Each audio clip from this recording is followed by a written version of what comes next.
이어서 문자식 두 번째 부분을 진행을 하도록 하겠습니다.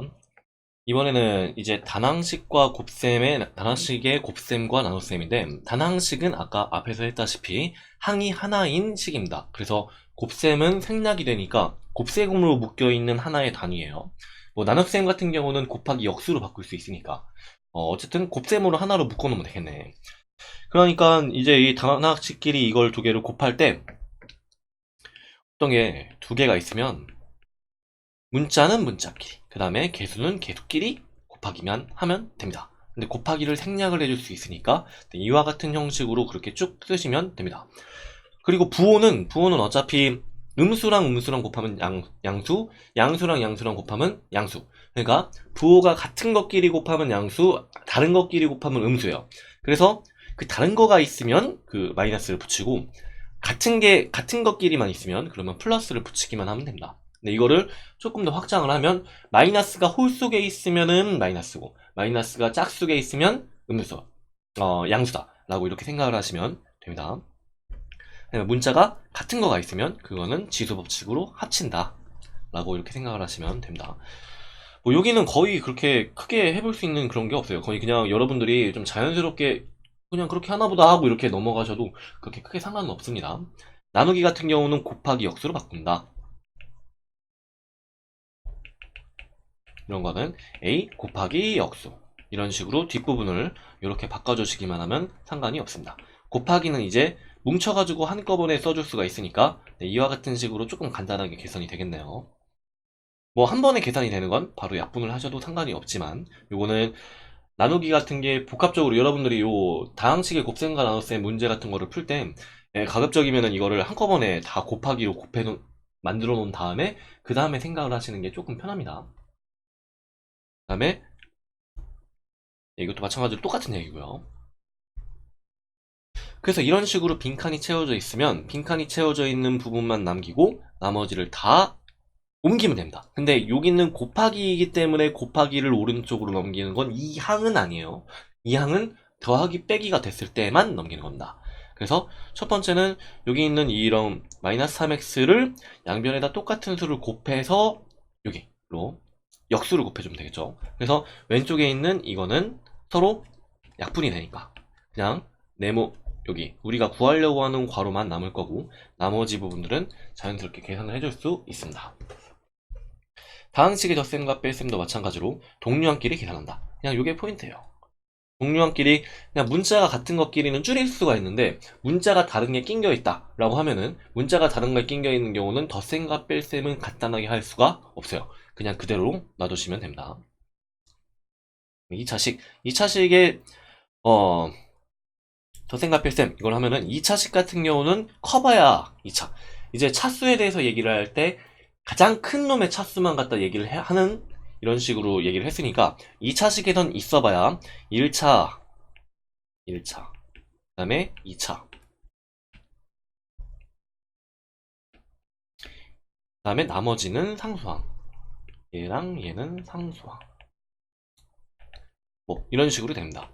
그래서 상수항 1차, 2차 어차피 3개밖에 없기 때문에 그냥 제각각을 다 2차인 거 모으고, 그 다음에 1차인 거 모으고, 그 다음에 상수항인 거를 모으기만 하면은 계산은 끝납니다. 그렇게 크게 어려운 건 없어요. 똑같은 것끼리 모아서 계산한다. 그러니까 좀 그런 거예요. 여기 다항식까지 넘어갈 때 뒤에 있는 그 방정식에 들어가기 위해서 그 전에 있는 더하기 빼기 곱하기 나누기를 어떻게 할래?를 물어보는 건데, 사실 여기에서 크게 막히는 부분이나 그런 거는 많이 없을 거예요. 그래서 여기는 조금 빠르게 넘어갈 수 있도록 하겠습니다. 곱셈은 다항식과 단항식이 뭉쳐 있으면 이거는 분배 법칙을 이용을 해가지고 펼친다 라고 이렇게 생각을 하시면 됩니다. 그 다음에 전개한다는 거는 곱하기로 되어 있는 그런 표시를 갖다가 전부 다 곱하기를 풀어서 계산을 하는 겁니다. 근데 여기서 항이 하나가 곱하기 기호는 생략을 할 수가 있는데 여기는 항이 두 개잖아요, 여기가. 근데 항을 하나로 만들어 놓은 이와 같은 상태에서는 여기서 더 이상 뭐 지지고 볶고를 할 수 없습니다. 그냥 요게 끝이에요. 전개는 단항식들의 합으로 만든다 라고 생각을 하시면 됩니다. 뭐 나누기도 나누기 곱하기 역수로 바꾼다고 했으니까 이거는 거기에요. 다항식의 사칙연산 하는 부분은 진짜 우리가 앞에서 숫자에서 계산을 해왔던 더하기 빼기 곱하기 나누기가 다항식에서도 돼? 라고 이렇게 물어보는 건데 그거는 됩니다. 되기 때문에 그냥 이렇게 쭉 쓰시면 돼요. 여기 지소법칙 이용하는 부분도 거듭제곱 정리를 하고 분배법칙을 이용하고 동류항으로 푼다 라고 이렇게 생각을 하시면 됩니다. 뭐 이거는 너무 간단하다. 그 다음에 이제 곱셈 공식인데 곱셈을 다항식을 곱셈을 할 때는 마찬가지 방법으로 이렇게 분배 법칙을 이용을 할 때 두 번을 이용을 해야 되는 거죠. 여기에 플러스가 하나씩 겹쳐 있으면. 근데 이런 것들을 이제 조금 더 쉽게 하기 위해서 이 곱셈 공식을 갖다 전부 다 외워서 바로바로 적용을 할 수 있게 그런 식으로 씁니다. 그래서 외우게 되는 대표적인 공식들이 이런 거죠. 요거, 그다음에 요거. 밑에 거는 합차 공식이라고 이렇게 많이 얘기를 할 거예요. 그래서 요거는 완전 제곱식이니까 곱해주면 되는 거고, 그다음에 합차 공식은 이와 같이 써주시면 되는데, 근데 이거는 사실 뭐 안 어려워요. 여기 있는 게 왜 그렇게 들어가라고 물어보면 직접 계산을 하시면 돼요. 이렇게. 그러면 두 개, 그다음에 두 개. 이런 식으로 분배 법칙을 두 번 적용을 해야 되니까 a 곱하기 a, 그다음에 ab, 그다음에 ba, 그다음에 b 곱하기 b 이런 식으로 표시를 할 수 있는데 얘는 동류항이니까 곱셈은 교환 법칙이 성립을 하기 때문에 ab랑 ba는 똑같아요. 동류항이에요. 그래서 동류항인 거를 묶어주면 네, 이와 같이 이렇게 생각을 하시면 됩니다. 그러니까 여기 밑에 있는 이런 것도 사실 여러분들이 중학교 때 맨 처음에 했을 때 야, 그냥 이거 공식이라서 줬으니까 외워야겠네, 외우자 라고 해서 다박다박 이렇게 하신 분들이 되게 많을 건데 이와 같은 식으로 이렇게 한 번씩 써보면 그냥 당연하게 이게 이 AB가 나온다는 걸 머릿속으로 이해를 하게 돼요. 그래서 이런 식으로 여기 밑에 있는 하나, 둘, 둘 요것도 여러분들이 손을 한 번씩 써가지고 꼭 한번 해보세요. 그 다음에 x의 개수가 1일 때와 1이 아닐 때 이거는 1일 때라면은 여기 있는 x제곱은 그냥 하나만 남고 x의 개수는 요렇게 곱한 거가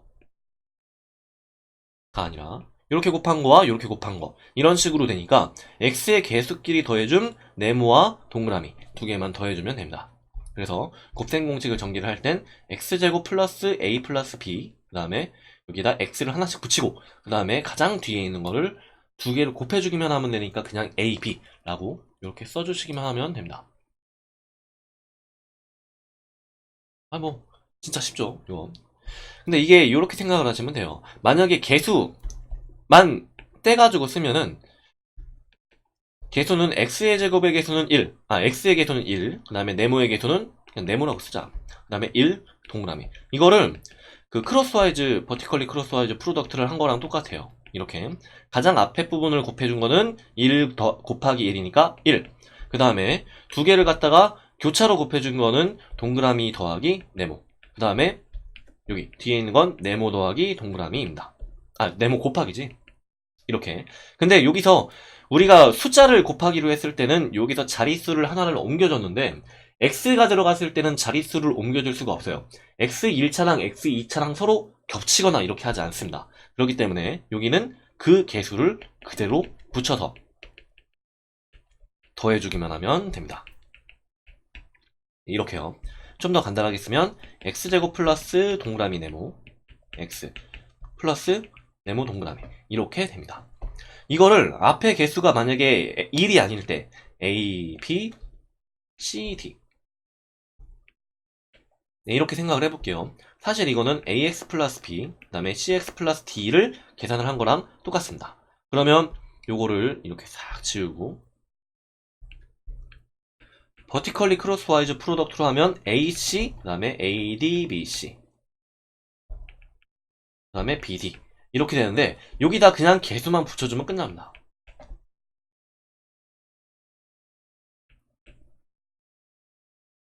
BC, X 더하기 BD 끝이에요. 그러니까 우리가 여기 있는 공식을 갖다가 그냥 외우려고 하면 피곤한데 AC, BD, AD, BC 라는 거가 문자가 그냥 딸랑 얘기만 하면 어렵잖아요. 근데 이와 같은 형식으로 우리가 해왔던 익숙하게 한 곱하기 방식이랑 똑같이 이렇게 생각을 하시면 그렇게 크게 어렵지 않습니다. 이렇게 버티컬리 크로스와이즈 프로덕트로 하는 방법은 제가 여기다가 이렇게 링크를 남겨놓도록 할게요. 그 다음에 나머지 곱셈 공식의 변형식은 여러분들이 요 위와 같은 식을 갖다가 어떻게 보면 중학교 때는 합과 차 정도, 다시. 합과 곱으로 이 전체를 갖다가 표현을 해볼까? 라는 거 정도가 곱셈 공식의 변형의 의미입니다. 합과 곱. 이거는 여러분들이 고등학교 1학년으로 올라가게 되면 근과 계수와의 관계에서 요 전체를 갖다가 합과 곱에 대한 거를 지지고 볶고하면서 넣었다 뺐다 이런 거를 되게 많이 합니다. 그래서 요거를 이렇게 해주시면 되는데 그냥 딱 보고 나서 야 그냥 곱셈공식의 변형식을 이용하는 문제가 많더라. 이거를 갖다 집어넣어가지고 항상 하면 되는 거 아니야? 라고 생각하시면 안 됩니다. 요거는 합과 곱의 입장에서 요걸 전체적으로 쓸 수가 있으면 됩니다. 그 다음에 여러분들이 고등학교로 올라오시게 되면은 여기서 3차에 대한 이런 곱셈 공식을 배우게 되는데 고등학교에서는 이거 두 개를 제외를 한 나머지 곱셈 공식은 공식적으로 교육부에서 하지 말라고 되어 있어요.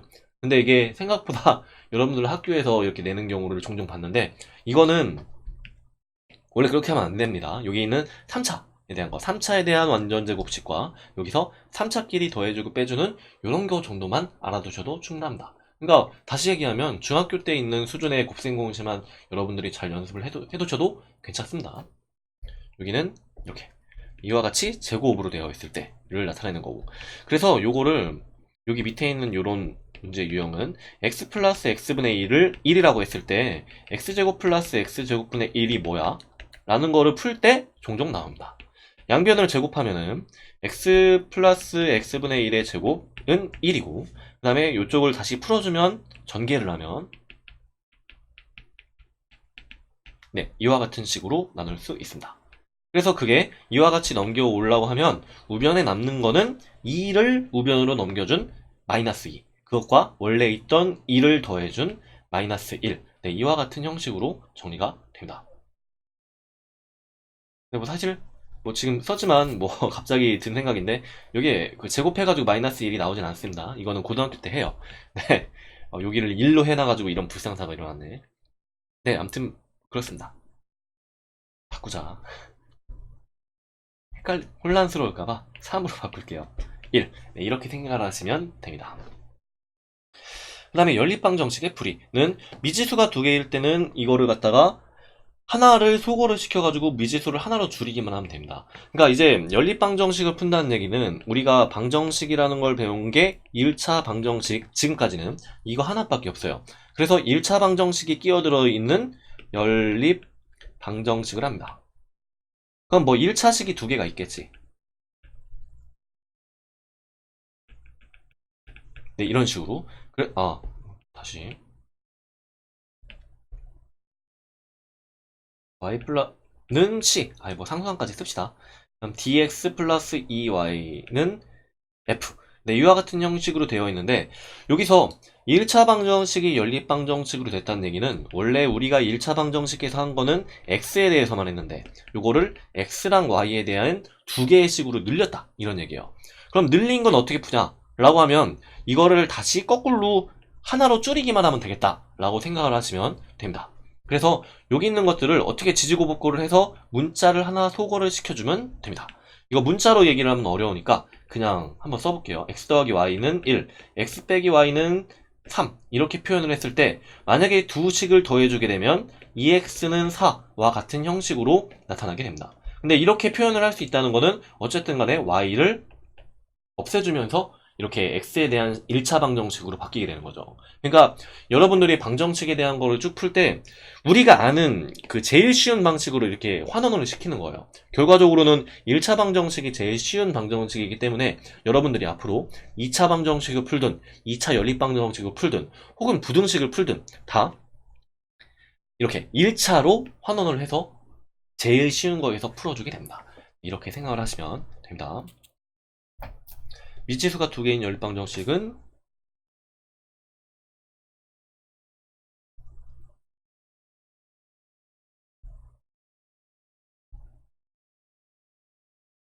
내가 지금 이거 두 개까지 같이 설명했구나.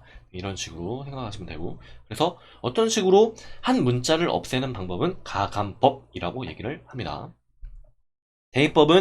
대입법 같은 경우는 여기 있는 이런 형식처럼 어떤 하나의 문자가 특수하게 x는 4 플러스 2y처럼 이렇게 한 번에 싹 바뀌었을 때는 요게 요 위에 측에다 밑에 있는 x 대신에 4x 플러스 2y를 대입을 하게 되면 이 x 자리에다가 4x 플러스 2y를 그대로 써주시는 게 대입이죠. 네, 이렇게 정리를 해주시면 됩니다. 뭐 이렇게 하면은 y에 대한 1차 방정식이니까 우리가 앞에서 했던 방식대로 똑같이 풀 수 있습니다. 그 다음에 개수가 만약에 정수가 아니다 그러면 요거는 앞에서 우리가 좀 복잡한 1차 방정식 풀 때 했던 거랑 똑같아요. 분수는 그냥 정수꼴로 이 전체를 갖다가 이쁘게 만들어주면 되고, 소수는 소수를 없애주면 되는데 분수를 없앤다, 소수를 없앤다 이런 거는 결과적으로 똑같은 수를 곱해가지고 만들어주는 이런 작업에 불과합니다. 그래서 이거는 그렇게 크게 어렵지 않게 여러분들이 하실 수 있을 거라 생각이 됩니다. 그 다음에 여기서 연립방정식을 나타냈을 때 이와 같이 A는 B는 C 꼴로 나타냈을 때는 요거를 두 개로 나누면 돼요. A는 B, B는 C. 네, 이와 같이 이렇게 나누게 되면은 이 전체적인 문자를 갖다가 줄여서, 만약에 가령 이건 예를 한번 들어봅시다.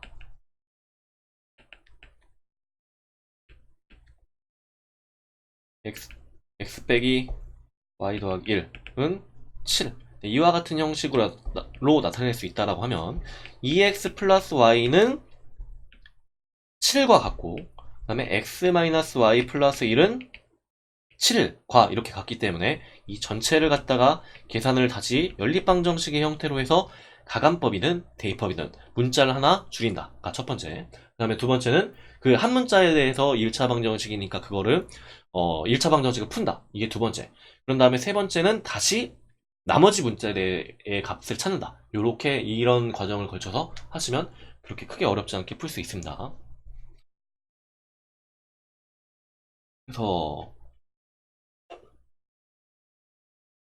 이런 거는 이제 여러분들이 고등학교에 올라가게 되면은 해가 없다, 그 다음에 해가 무수히 많다 라는 거에 대해서 하게 되는데, 요거는 이렇게 간단하게 조건으로 해보시면 됩니다. 고등학교 1학년 때 조금 더 뭐 이거를 되게 상세하게 여러 가지로 배우니까 그거를 다시 그때 보셔도 괜찮습니다.